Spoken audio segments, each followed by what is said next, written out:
देश भर से जुड़े मेरे किसान भाई बहन, इस कार्यक्रम में देश में अलग अलग स्थानों से जुड़े केंद्र सरकार के मंत्रीगण, राज्य सरकारों के मंत्रीगण, आदरणीय सभी मुख्यमंत्रीगण, पंचायत से लेकर के पार्लियामेंट तक चुने हुए सारे जनप्रतिनिधि और सब गांवों में जाकर के किसानों के बीच में बैठे हैं। मैं आप सबको और मेरे किसान भाइयों बहनों को मेरी तरफ से नमस्कार।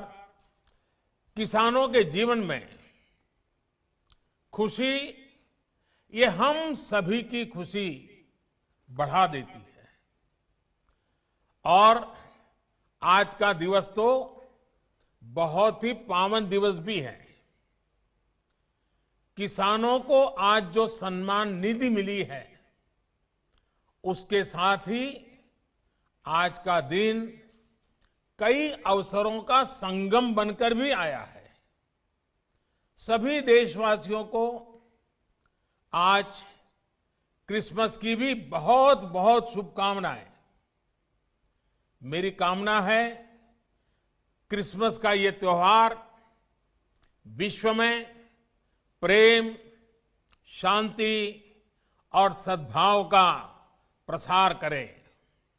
साथियों, आज मोक्षदा एकादशी है, गीता जयंती है। आज ही भारत रत्न महामना मदन मोहन मालवीय जी की भी जयंती है। देश के महान कर्मयोगी, हमारे प्रेरणा पुरुष स्वर्गीय अटल बिहारी वाजपेयी जी की भी आज जन्म जयंती है। उनकी स्मृति में आज देश गुड गवर्नेंस डे भी मना रहा है। साथियों, अटल जी ने गीता के संदेशों के अनुरूप जीवन जीने का लगातार प्रयास किया। गीता में कहा गया है, स्वे स्वे कर्मणि अभिरतः संसिद्धिम लभते नरः, यानी जो अपने स्वाभाविक कर्मों को तत्परता से करता है, उसे सिद्धि मिलती है। अटल जी ने भी अपना पूरा जीवन राष्ट्र के प्रति अपने कर्म को पूरी निष्ठा से निभाने में समर्पित कर दिया। सुशासन को, गुड गवर्नेंस को अटल जी ने भारत के राजनीति और सामाजिक विमर्श का हिस्सा बनाया। गांव और गरीब के विकास को अटल जी ने सर्वोच्च प्राथमिकता दी। प्रधानमंत्री ग्राम सड़क योजना हो या फिर स्वर्णिम चतुर्भुज योजना हो, अंत्योदय अन्न योजना हो या फिर सर्व शिक्षा अभियान हो, राष्ट्र जीवन में सार्थक बदलाव लाने वाले अनेक कदम अटल जी ने उठाए। आज पूरा देश उनको स्मरण कर रहा है, अटल जी को नमन कर रहा है। आज जिन कृषि सुधारों को देश ने जमीन पर उतारा है, उनके सूत्रधार भी एक प्रकार से अटल बिहारी वाजपेयी भी थे। साथियों, अटल जी गरीबों के हित में, किसान के हित में बनने वाली सभी योजनाओं में होने वाले भ्रष्टाचार को राष्ट्रीय रोग मानते थे। आप सबको याद होगा, उन्होंने एक बार पहले की सरकारों पर कटाक्ष करते हुए एक पूर्व प्रधानमंत्री की बात याद दिलाई थी और उनको याद दिलाते उन्होंने कहा था कि रुपया चलता है तो रुपया घिसता है, रुपया घिसता है तो हाथ में लगता है और धीरे से जेबों में चला जाता है। मुझे संतोष है कि आज न रुपया घिसता है और न ही किसी गलत हाथ में लगता है। दिल्ली से जिस गरीब के लिए रुपया निकलता है वो उसके बैंक खाते में सीधा पहुंचता है। अभी हमारे कृषि मंत्री नरेंद्र सिंह जी तोमर ने इसके विषय में विस्तार से हमारे सामने रखा है। पीएम किसान सम्मान निधि इसका ही एक उत्तम उदाहरण है। आज देश के 9 करोड़ से ज्यादा किसान परिवारों के बैंक खाते में सीधे एक कंप्यूटर की क्लिक से 18,000 करोड़ रुपए से भी ज्यादा रकम उनके किसानों के बैंक के खाते में जमा हो गए हैं।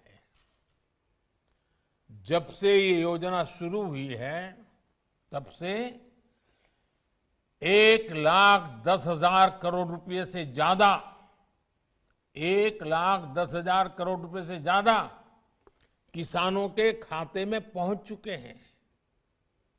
और यही तो गुड गवर्नेंस है, यही तो गुड गवर्नेंस टेक्नोलॉजी के द्वारा उपयोग किया गया है।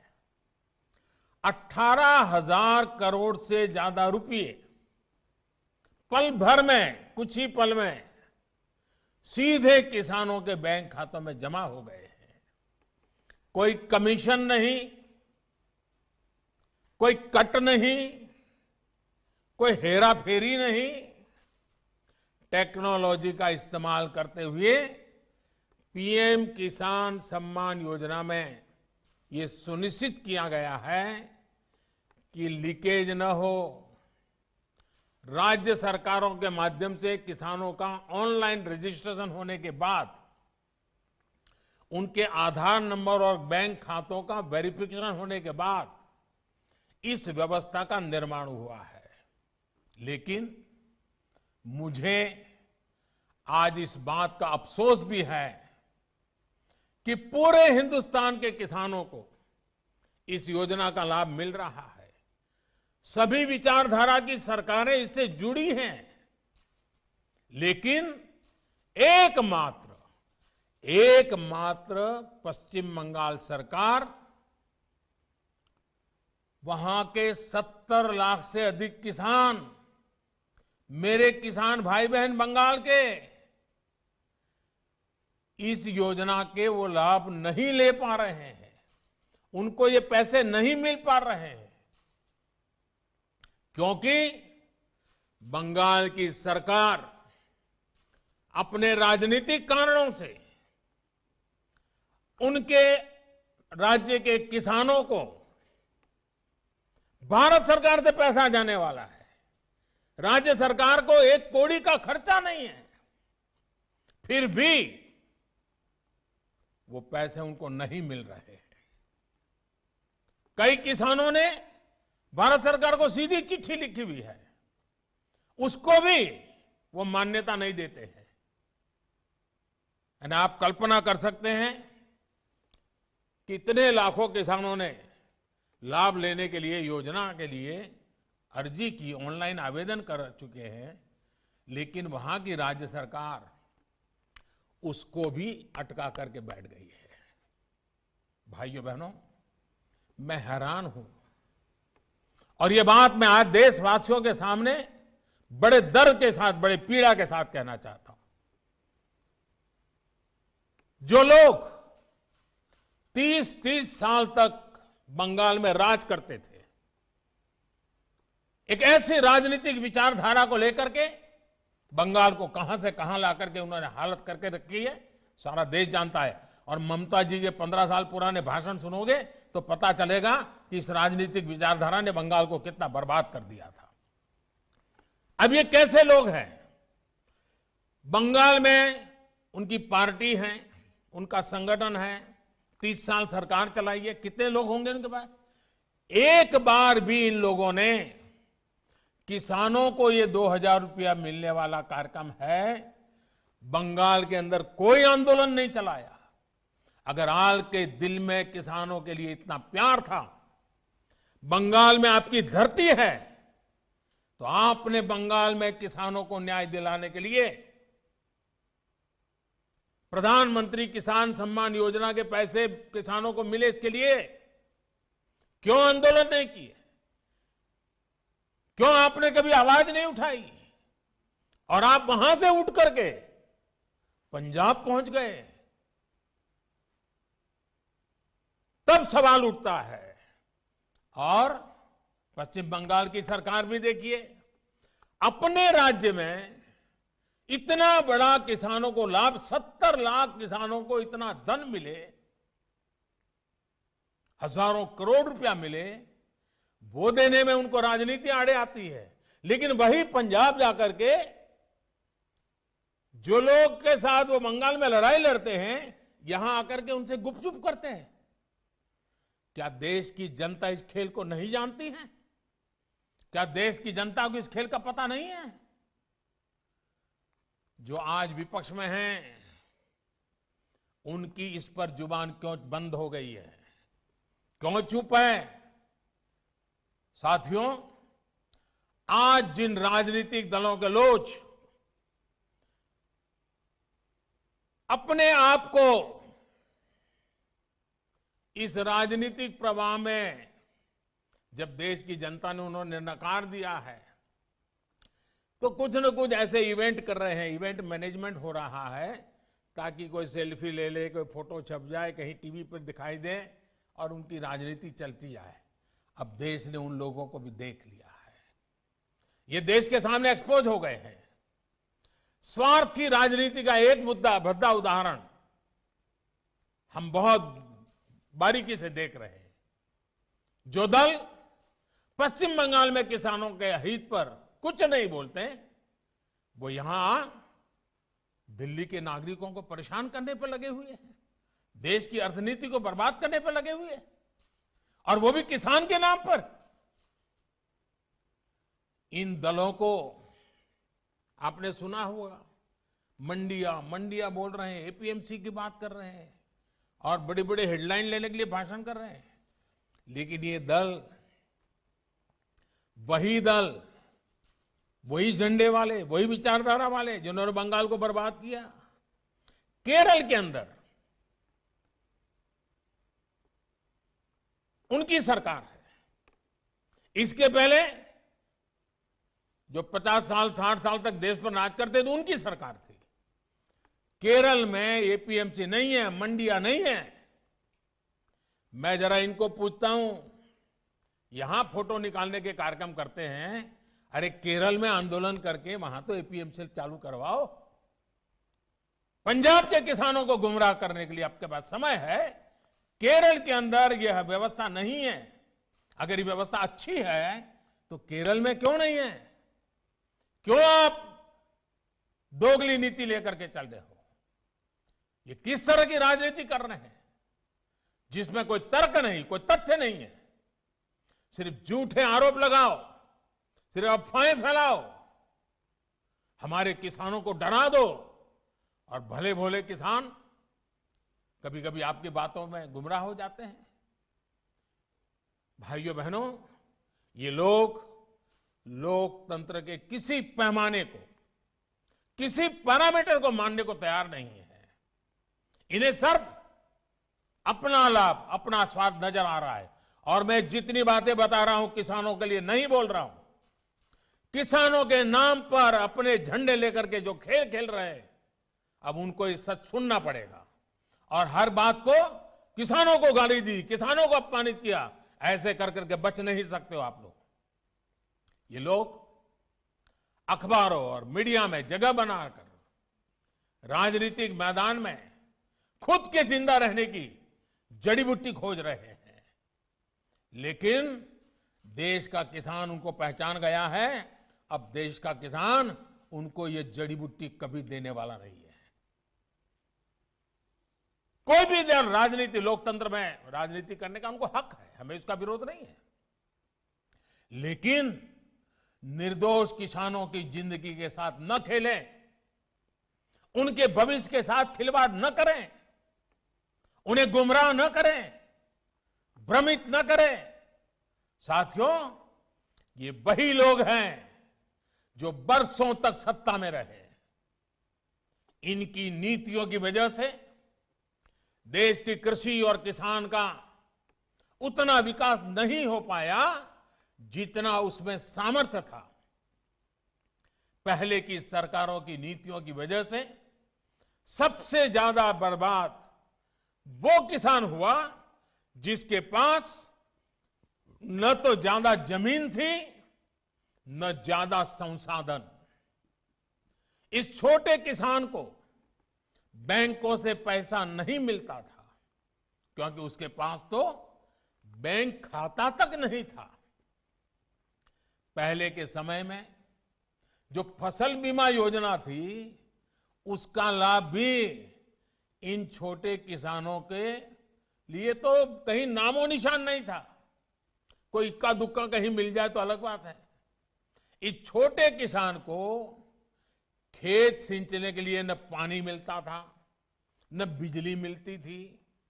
वो हमारा बेचारा गरीब किसान अपना खून पसीना लगाकर वो खेतों में जो पैदा भी करता था उसे बेचने में भी उसकी हालत खराब हो जाती थी। इस छोटे किसान की सुध लेने वाला कोई नहीं था। और आज मैं देशवासियों को फिर याद दिलाना चाहता हूं, देश में इन किसानों की संख्या छोटी नहीं है।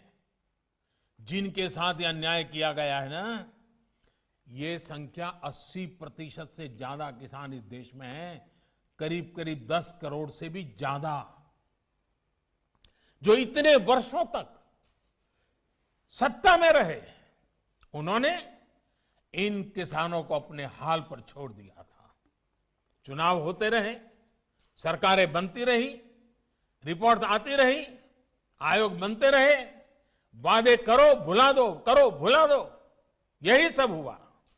लेकिन किसान की स्थिति नहीं बदली। नतीजा क्या हुआ? गरीब किसान और गरीब होता गया। क्या देश में इस स्थिति को बदलना आवश्यक नहीं था?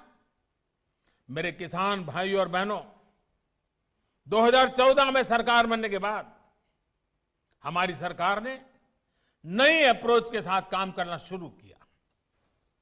हमने देश के किसान की छोटी छोटी दिक्कतों और कृषि के आधुनिकीकरण, उसे भविष्य की जरूरतों के लिए तैयार करने, दोनों पर एक साथ ध्यान दिया।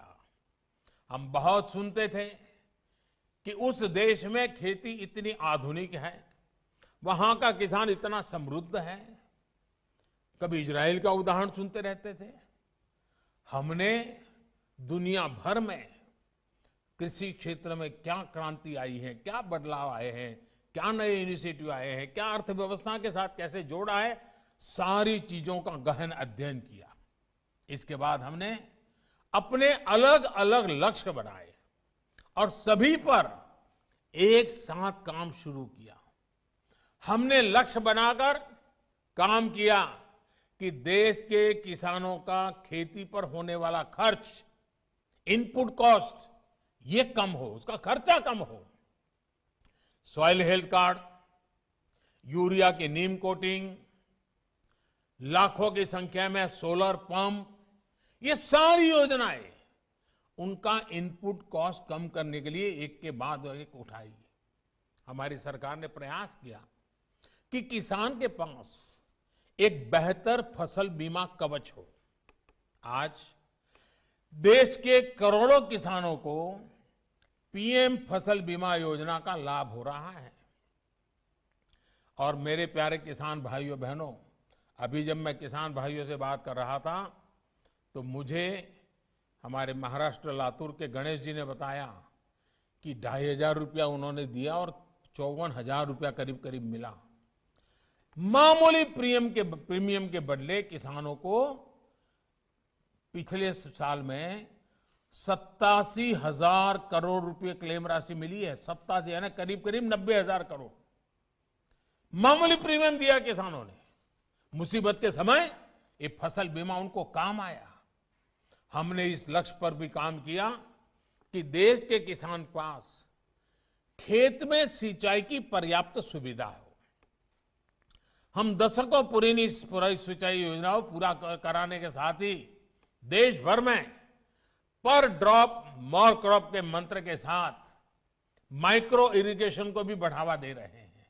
और मुझे खुशी हुई, अभी तमिलनाडु के हमारे सुब्रमण्य जी मुझे बता रहे थे कि उन्होंने माइक्रो इरिगेशन से, ड्रिप इरिगेशन से, जो पहले 1 एकड़ का काम होता था 3 एकड़ का हुआ और पहले से ज्यादा 1 लाख रुपए ज्यादा कमाया माइक्रो इरिगेशन से। साथियों, हमारी सरकार ने प्रयास किया कि देश के किसानों को फसल की उचित कीमत मिले। हमने लंबे समय से लटकी स्वामीनाथन कमेटी की रिपोर्ट के अनुसार लागत का 1.5 गुना एमएसपी किसानों को दिया। पहले कुछ ही फसलों पर एमएसपी मिलती थी, हमने उनकी भी संख्या बढ़ाई। पहले एमएसपी का ऐलान अखबारों में छोटी सी जरा जगह बनाना खबर के तौर पर आप छपता था, किसानों तक लाभ नहीं पहुंचता था, कहीं तराजू ही नहीं लगते थे और इसलिए किसान के जीवन में कोई बदलाव ही नहीं आता था। हम आज एमएसपी पर रिकॉर्ड सरकारी खरीद कर रहे हैं। किसानों की जेब में एमएसपी का रिकॉर्ड पैसा पहुंच रहा है। जो आज किसानों के नाम पर आंदोलन कर रहे हैं, वो जब उनका समय था तब चुप मार करके बैठे हुए थे।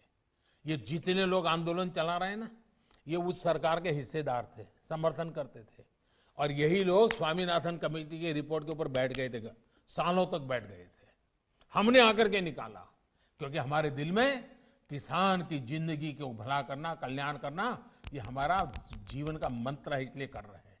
साथियों, हम इस दिशा में भी फसल बेचने के लिए किसान के पास सिर्फ एक मंडी नहीं, बल्कि उसको विकल्प मिलना चाहिए, बाजार मिलना चाहिए। हमने देश की 1000 से ज्यादा कृषि मंडियों को ऑनलाइन जोड़ा। इनमें भी 1 लाख करोड़ रुपए से ज्यादा का कारोबार किसानों ने कर दिया है। किसान ऑनलाइन बेचना शुरू किया है। साथियों, हमने एक और लक्ष्य बनाया कि छोटे किसानों के समूह बने ताकि वो अपने क्षेत्र में एक सामूहिक ताकत बनकर काम करे। आज देश में 10,000 से ज्यादा किसान उत्पादक संघ एफपीओ बनाने का अभियान चल रहा है। उन्हें आर्थिक मदद दी जा रही है। अभी हम महाराजगंज के राम गुलाब जी से सुन रहे थे, 300 के करीब किसानों को इकट्ठा किया है उन्होंने और पहले की तुलना में 1.5 गुना भाव से माल बेचना शुरू हुआ है। एफपीओ बनाया उन्होंने, वैज्ञानिक तरीके से खेती में मदद ली और आज उनको फायदा हो रहा है। साथियों, हमारे कृषि क्षेत्र की सबसे बड़ी आवश्यकता है गांव के पास ही भंडारण, कोल्ड स्टोरेज, इसकी आधुनिक सुविधा कम कीमत पर हमारे किसानों को उपलब्ध हो। हमारी सरकार ने इसे भी प्राथमिकता दी।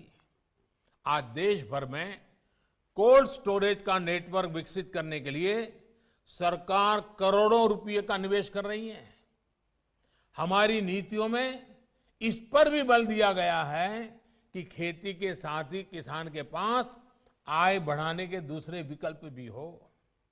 हमारी सरकार मछली पालन, पशुपालन, डेयरी उद्योग, मधुमक्खी पालन सभी को प्रोत्साहित कर रही है।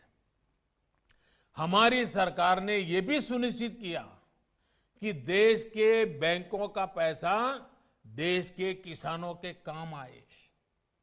2014 में जब हम पहली बार सरकार में आए और शुरुआत थी हमारी, 2014 में जहां 7 लाख करोड़ रुपए का प्रावधान एक किसानों के लिए किया गया था धन के लिए, वही इसे अब करीब 14 लाख करोड़ रुपए यानी 2 गुना किया गया है ताकि किसान को कर्ज मिल सके। बीते कुछ महीनों से करीब 2.5 करोड़ छोटे किसानों को किसान क्रेडिट कार्ड से जोड़ा गया है और अभियान तेजी से चल रहा है। हम मछली पालकों, पशुपालकों, उनको भी किसान क्रेडिट कार्ड दे रहे हैं। ये लाभ उनको भी अब दिया जा रहा है।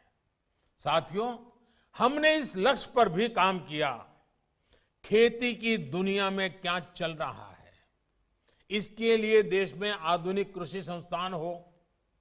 बीते वर्षों में देश में अनेक नए कृषि संस्थान बने हैं, कृषि की पढ़ाई की सीटें बढ़ी हैं और साथियों, खेती से जुड़े इन सारे प्रयासों के साथ ही हमने एक और बड़े लक्ष्य पर काम किया।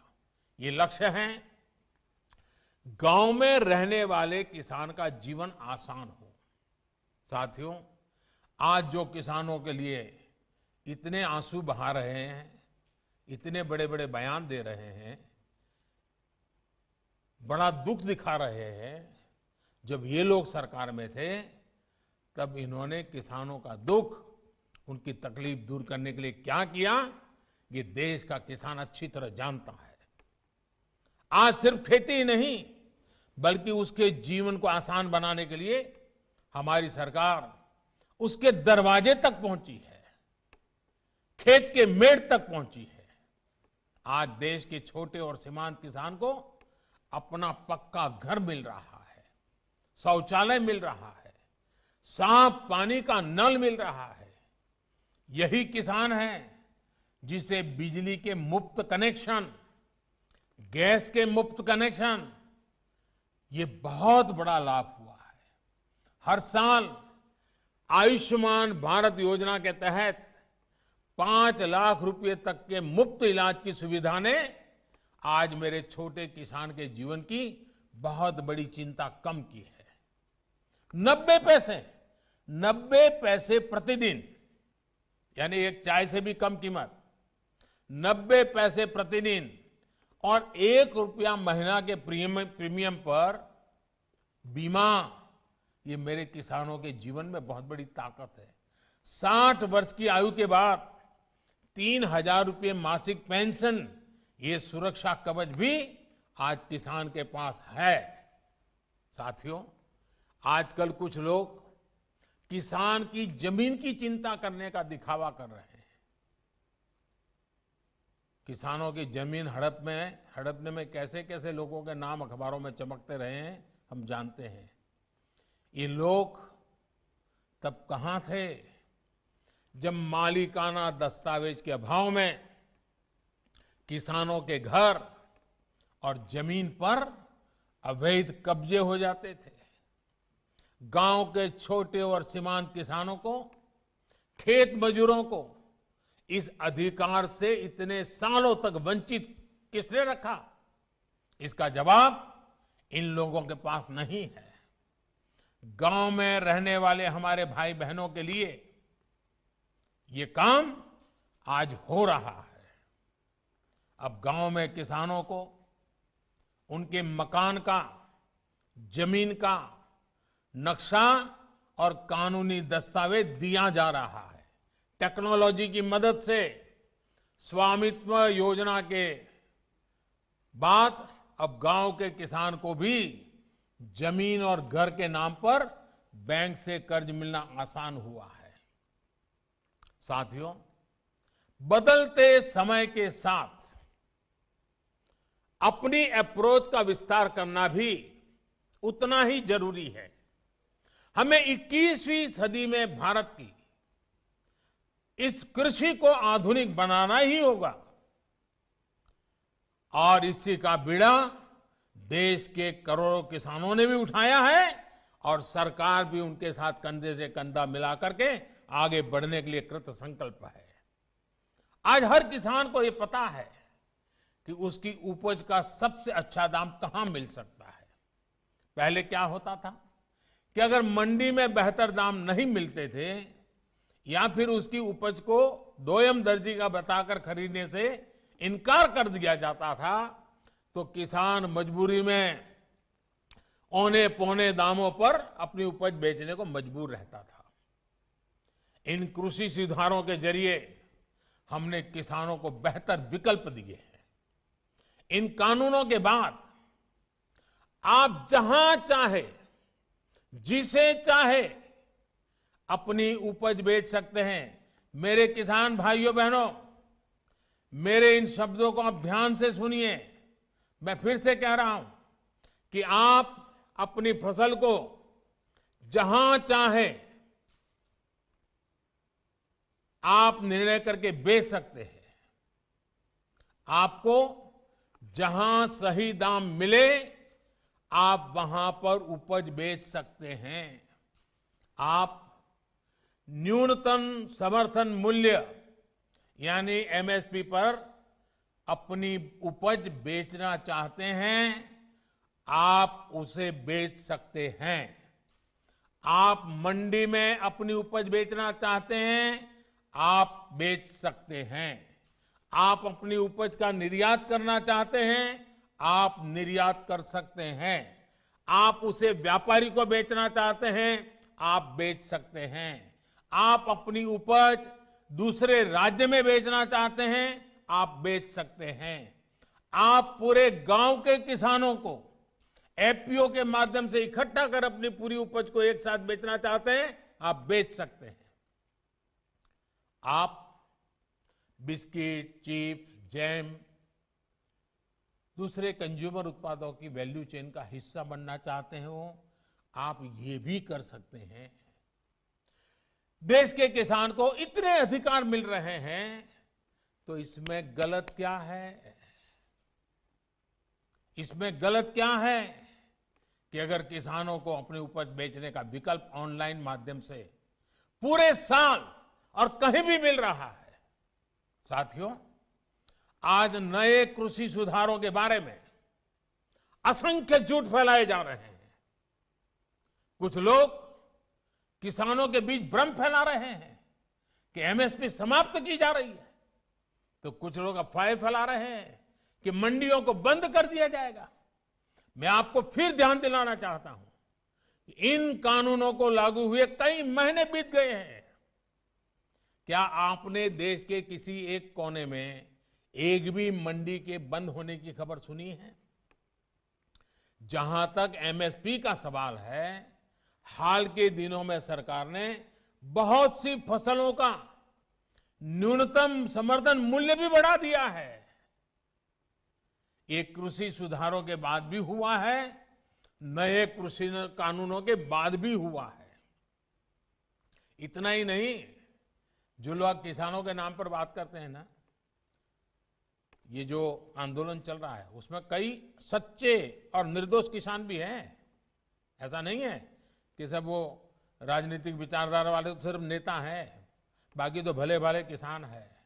उनको जाकर के सीक्रेटली पूछोगे कि भाई आपकी कितनी जमीन है, क्या पैदा करते हो, इस बार बेचा कि नहीं बेचा, तो वो भी बताएगा हाँ वो एमएसपी में बेच करके आया। और जब एमएसपी में खरीदी चल रही थी ना, तब वो आंदोलन को उन्होंने ठंडा कर दिया था, क्योंकि उनको मालूम था कि अभी जरा किसान मंडी में जाके के माल बेच रहा है। वो सब बिक्री हो गई, काम हो गया, फिर उन्होंने आंदोलन शुरू किया। साथियों, वास्तविकता तो ये है कि बढ़े हुए न्यूनतम समर्थन मूल्य एमएसपी पर सरकार ने किसानों की उपज की रिकॉर्ड स्तर पर खरीदी की है, और वो भी नए कानून बनने के बाद। और एक अहम बात, इन कृषि सुधारों से सरकार ने अपनी जिम्मेदारियां बढ़ाई है। उदाहरण के तौर पर एग्रीमेंट फार्मिंग की बात ही ले लीजिए। कुछ राज्यों में ये कानून, ये प्रावधान कई सालों से हैं, पंजाब में भी है। वहां तो प्राइवेट कंपनियां एग्रीमेंट करके खेती कर रही है। क्या आप जानते हैं, पहले के कानूनों में समझौता तोड़ने पर किसानों पर पेनल्टी लगती थी। मेरे किसान भाइयों को भी ये किसी ने समझाया नहीं होगा, लेकिन हमारी सरकार ने ये सुधार किया और ये सुनिश्चित किया कि मेरे किसान भाइयों पर पेनल्टी या किसी तरह का जुर्माना नहीं लगेगा। साथियों, आप ये भली भांति जानते हैं कि पहले अगर किसी कारणवश किसान मंडी नहीं भी जा पाता था तो वो क्या करता था? वो किसी ट्रेडर को अपना माल बेच देता था। ऐसे में वो व्यक्ति किसान का फायदा ना उठा पाए, उसके लिए भी हमारी सरकार ने कानूनी उपाय किए हैं। खरीदार समय से आपका भुगतान करने के लिए अब कानूनन बाध्य हैं। उसे रसीद भी काटनी होगी और 3 दिन के भीतर भुगतान भी करना होगा। नहीं तो ये कानून किसान को शक्ति देता है, ताकत देता है, वो अधिकारियों के पास जाकर कानूनी तंत्र का सहारा लेकर अपना पैसा प्राप्त कर सके। ये सारी चीजें हो चुकी हैं, हो रही है। खबरें आ रही हैं कि कैसे एक एक करके हमारे देश के किसान भाई इन कानूनों का फायदा उठा रहे हैं। सरकार किसान के साथ हर कदम पर खड़ी है। किसान चाहे जिसे अपनी उपज बेचना चाहे, सरकार ने ऐसी व्यवस्था की है कि एक मजबूत कानून और लीगल सिस्टम किसानों के पक्ष में खड़ा रहे। साथियों, कृषि सुधारों का एक और अहम पक्ष भी ये है के लिए समझना जरूरी है। अब जब कोई किसान के साथ एग्रीमेंट करेगा तो वो ये भी चाहेगा कि उपज अच्छी से अच्छी हो। इसके लिए एग्रीमेंट करने वाला किसानों को अच्छे बीज, आधुनिक तकनीक, अत्याधुनिक उपकरण, विशेषज्ञता ये हासिल करने में मदद करेगा ही करेगा, क्योंकि उसको तो उसी रोजी रोटी उसमें है। अच्छी उपज के लिए सुविधाएं किसानों के दरवाजे पर उपलब्ध करवाएगा। एग्रीमेंट करने वाला व्यक्ति बाजार की ट्रेंड से पूरी तरह वाकिफ रहेगा और इसी के अनुरूप हमारे किसानों को बाजार की मांग के हिसाब से काम करने में मदद करेगा। अब आपको मैं एक और स्थिति बताता हूं। अगर किसी वजह से, किसी परेशानी की वजह से किसान की उपज अच्छी नहीं होती या फिर बर्बाद हो जाती है, तो भी ये याद रखिए, तो भी जिसने एग्रीमेंट किया है उसको, किसान को उपज का जो दाम निर्धारित हुआ था वो उसको देना ही पड़ेगा। एग्रीमेंट करने वाला अपने एग्रीमेंट को अपनी मर्जी से खत्म नहीं कर सकता है। लेकिन दूसरी तरफ अगर किसान एग्रीमेंट को किसी भी वजह से खत्म करना चाहता है तो किसान कर सकता है, सामने वाला नहीं कर सकता है। क्या ये स्थिति किसानों के लिए फायदेमंद है कि नहीं है? सबसे ज्यादा एश्योरेंस किसान को है कि नहीं है? किसान को फायदा होने वाली गारंटी इसमें है कि नहीं है? एक और सवाल लोगों ने उछाल करके रखा हुआ, आपके मन में भी आता होगा। अगर किसी स्थिति में उपज अच्छी हुई, मार्केट बहुत शानदार हो गया, जो एग्रीमेंट में था उससे भी ज्यादा मुनाफा एग्रीमेंट वाले को मिल रहा है, अगर ऐसा होता है तो एग्रीमेंट का जितना पैसा है वो तो देना ही दे है, लेकिन अगर ज्यादा मुनाफा हुआ है तो उसमें से कुछ बोनस भी किसान को देना पड़ेगा। इससे बड़ा किसान की रक्षा कौन कर सकता है? ऐसी स्थिति होने में किसान एग्रीमेंट में तय किए गए मूल्य के अलावा, जैसा मैंने कहा, बोनस का भी वो हकदार होगा। पहले क्या होता था, याद है ना? सारा रिस्क किसान का होता था और रिटर्न किसी और का होता था।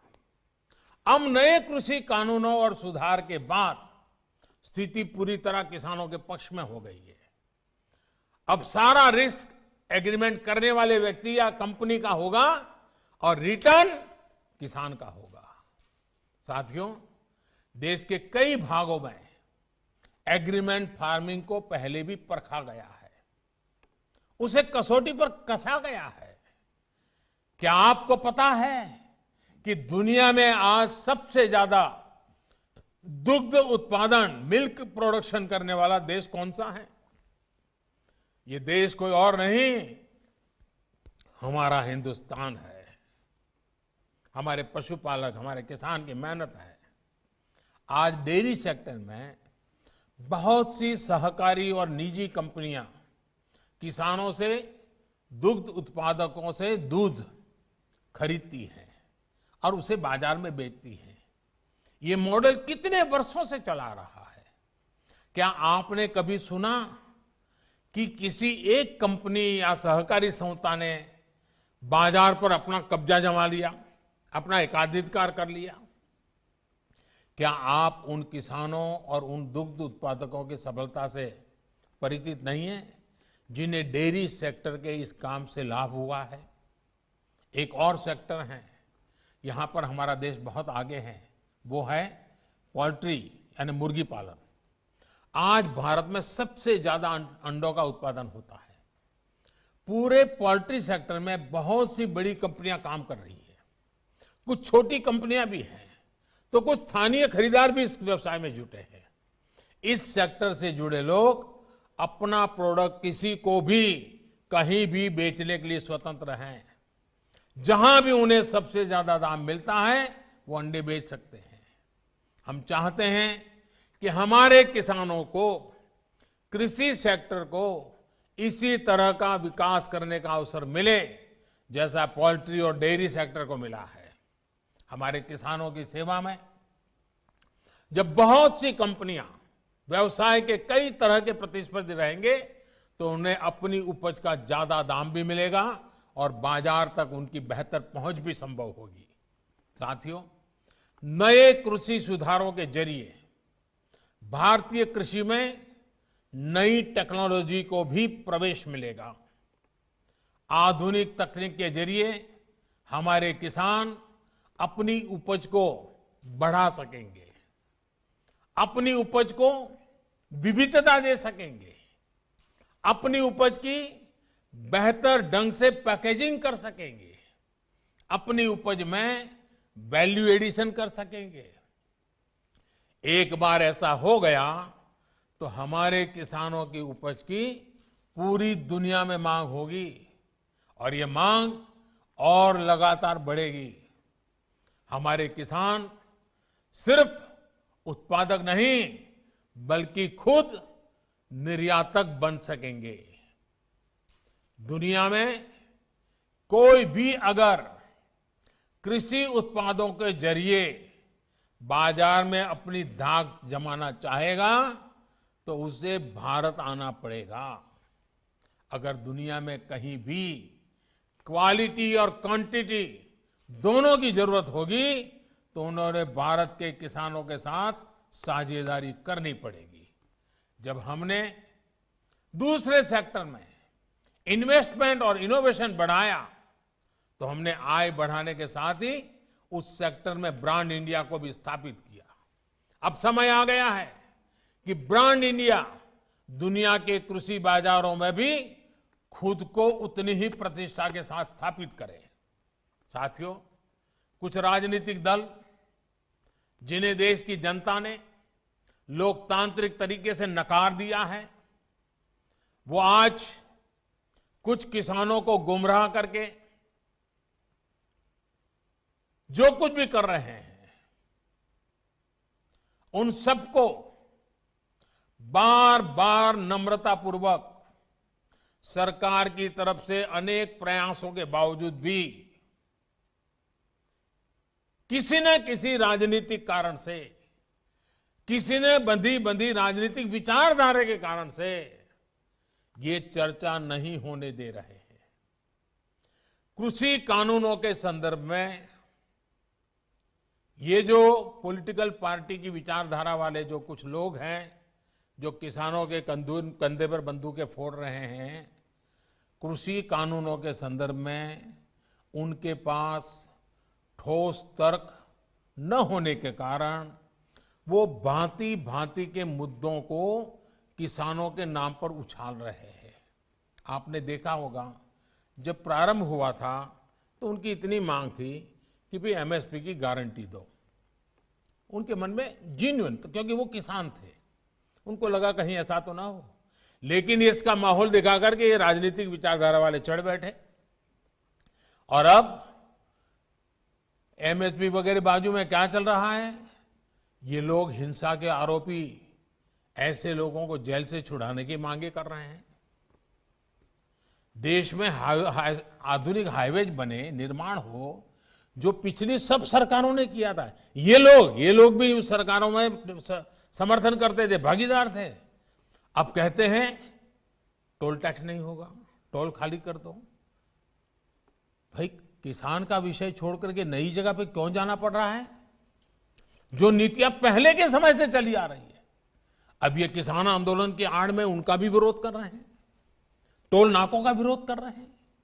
साथियों, ऐसी परिस्थिति में भी देश भर के किसानों ने कृषि सुधारों का भरपूर समर्थन किया, भरपूर स्वागत किया है। मैं सभी किसानों का आभार व्यक्त करता हूं। मैं सर झुका करके उनको प्रणाम करता हूं कि देश को आगे ले जाने के लिए देश के कोटि कोटि किसान आज इस निर्णय के साथ, हिम्मत के साथ खड़े हुए हैं। और मैं मेरे किसान भाइयों बहनों को भरोसा दिलाता हूं कि आपके विश्वास पर हम कोई आंच नहीं आने देंगे। पिछले दिनों अनेक राज्य, और ये बात समझनी होगी, अनेक राज्य, चाहे असम हो या इधर राजस्थान हो, जम्मू कश्मीर हो, ऐसे कई जगह पे पंचायतों के चुनाव हुए। इनमें प्रमुखतया ग्रामीण क्षेत्र के लोगों को ही वोट देना होता है, एक प्रकार से किसान को ही वोट देना होता है। इतना गुमराह करने वाला का खेल चलता था, इतना बड़ा आंदोलन का नाम दिया जा रहा था, हो हल्ला किया जाता था, लेकिन इसी के अगल बगल में जहां जहां चुनाव हुए हैं, उन गांवों के किसानों ने ये आंदोलन चलाने वाले जो इतने लोग थे उनको नकार दिया है, पराजित कर दिया है। ये भी एक प्रकार से उन्होंने बैलेट बॉक्स के द्वारा ये नए कानूनों को खुला समर्थन किया है। साथियों, तर्क और तथ्य के आधार पर, हर कसौटी पर हमारे ये निर्णय कसे जा सकते हैं। उसमें कोई कमी है तो उसको इंगित करना चाहिए, लोकतंत्र है। हमें सब प्रकार का भगवान ने ज्ञान दिया ऐसा दावा हमारा नहीं है, लेकिन बात तो हो। इन बातों के बावजूद भी लोकतंत्र में अटूट आस्था और श्रद्धा होने के कारण, किसानों के प्रति हमारा समर्पण होने के कारण हर समय किसानों के हर मुद्दे पर चर्चा के लिए सरकार तैयार है। समाधान के लिए हम खुला मन लेकर के चल रहे हैं। कई दल ऐसे भी हैं जो इन्हीं कृषि सुधारकारों के पक्ष में रहे हैं। उनके लिखित बयान भी हमने देखे हैं। वो आज अपनी कही बात से ही मुकर गए हैं, उनकी भाषा बदल गई है। वो राजनीतिक नेता जो किसानों को भ्रमित करने में जुटे हुए हैं, जिनकी लोकतंत्र में रत्ती भर भी श्रद्धा नहीं है, वो विश्वास ही नहीं करते डेमोक्रेसी में। दुनिया के कई देशों में उनका परिचय है लोगों को। ऐसे लोगों के जो भी उन्होंने कहा है पिछले दिनों, जिस प्रकार के अनलगढ़ आरोप लगाए हैं, जिस भाषा का प्रयोग किया है, पता नहीं कैसी कैसी इच्छाएं व्यक्त की है, मैं बोल भी नहीं सकता हूं। ये सब करने के बावजूद भी, उन सब चीजों को सहन करने के बाद भी, उसको पेट में उतार करके, मन ठंडा रख करके, उन सबको सहन करते हुए मैं आज फिर एक बार नम्रता के साथ उन लोगों को भी जो हमारे घोर विरोध करने पर तुले हुए, उनको भी कहता हूं, मैं नम्रता के साथ कहता हूं, हमारी सरकार किसान हित में उनसे भी बात करने के लिए तैयार है, लेकिन बात मुद्दों पर होगी, तर्क और तथ्यों पर होगी। साथियों, हम देश के अन्नदाता को उन्नत करने के लिए हर संभव प्रयास कर रहे हैं। जब आपकी उन्नति होगी तो पूरे राष्ट्र की उन्नति तय है। सिर्फ आत्मनिर्भर किसान ही आत्मनिर्भर भारत की नींव डाल सकता है। मेरे देश के किसानों से आग्रह है, किसी के बहकावे में ना आए, किसी के झूठ को न स्वीकारे, तर्क और तथ्य के आधार बनाकर ही सोचे विचारे। और फिर एक बार देश भर के किसानों ने खुल करके जो समर्थन दिया है, ये मेरे लिए अत्यंत संतोष और गर्व का विषय है। मैं आपका बहुत आभारी हूं। एक बार फिर से करोड़ों किसान परिवारों को पीएम किसान सम्मान निधि के लिए मैं आपको बहुत बहुत बधाई देता हूं और मैं आपसे लगातार प्रार्थना करता हूं, आपके लिए भी प्रार्थना करता हूं, आप स्वस्थ रहें, आपका परिवार स्वस्थ रहे, इसी कामना के साथ आप सभी का बहुत बहुत आभार, धन्यवाद। Subscribe to Nation Next YouTube channel and press the bell icon to get regular updates from Nation Next. Also like Nation Next Facebook page and follow us on Instagram and Twitter.